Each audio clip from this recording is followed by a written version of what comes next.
Bonjour à tous, bonjour à toutes, je suis Fiona Radkoff, inspectrice d'anglais. Une personne m'écrit, elle prépare le CAPES interne et donc elle va élaborer un dossier RAEP et en fait elle me pose deux questions.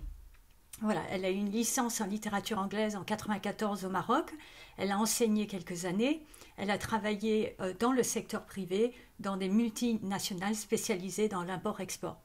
Et en fait, elle me dit, voilà, donc elle va préparer le CAPES interne et elle me demande comment est-ce qu'elle peut établir un lien cohérent entre ses expériences passées hors enseignement et les compétences attendues dans le métier d'enseignant.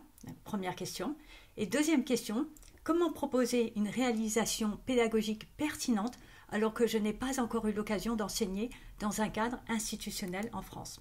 Ok, donc les deux questions sont très intéressantes et j'ai décidé de faire une vidéo pour lui répondre parce que c'est un peu plus facile que de répondre par mail. Alors, première question, comment peut-elle établir un lien cohérent entre ses expériences passées hors enseignement et les compétences attendues dans le métier d'enseignant?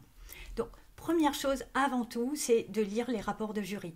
Bien regarder les conseils qui sont donnés, parce que c'est vraiment la base de ce qu'on demande aux candidats, c'est de respecter les attentes qui sont mises dans les rapports de jury.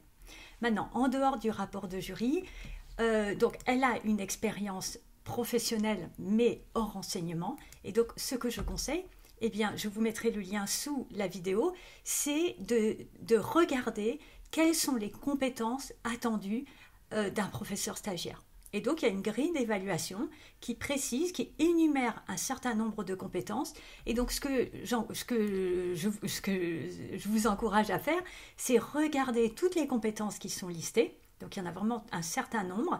Et de voir quelles sont les compétences que vous avez déjà pu acquérir dans le cadre de votre expérience professionnelle antérieure, même si ce n'est pas en lien avec l'éducation nationale. Parce qu'il y a des choses qui sont, que vous allez pouvoir transférer. Par exemple, répondre aux exigences de ponctualité, d'assiduité, de sécurité, peut-être de confidentialité. Adopter une position, une attitude et un positionnement d'adulte responsable. Faire preuve de respect. Respecter le règlement intérieur s'il y en a eu un. Également, utiliser un langage clair et adapté. Participer à sa mesure au travail d'équipe.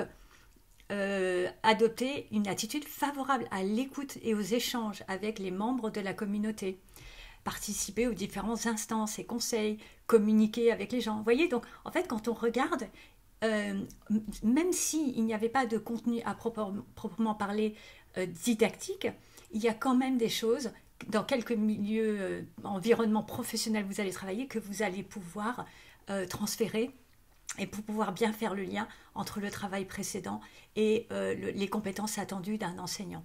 Mais on trouve également en quoi encadre les élèves et le groupe classe. Peut-être que dans le cadre de votre travail, vous avez eu à animer des réunions, instaurer un climat serein et de confiance, encourager et valoriser, fixer des objectifs à atteindre. Préparer en amont, alors c'est pas les séquences, mais peut-être que vous avez eu à préparer en amont des réunions, etc. Et donc quand on continue, on voit également les compétences relatives à l'usage et à la maîtrise des technologies de l'information et de la communication. Donc ça c'est également intéressant. Quels sont les outils numériques que vous maîtrisez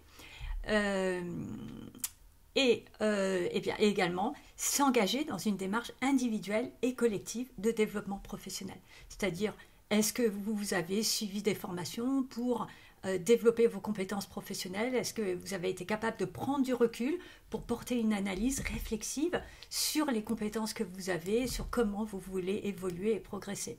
Voilà, vous voyez, il y a vraiment tout un ensemble d'éléments que vous pouvez prendre dans votre expérience antérieure pour faire un parallèle par rapport aux attentes, aux compétences qu'on attend d'un professeur. Donc ça, c'est pour répondre à la première question. La deuxième question, c'est comment proposer une réalisation pédagogique pertinente alors que je n'ai pas encore eu l'occasion d'enseigner dans un cadre institutionnel français. Donc c'est vraiment une question très intéressante.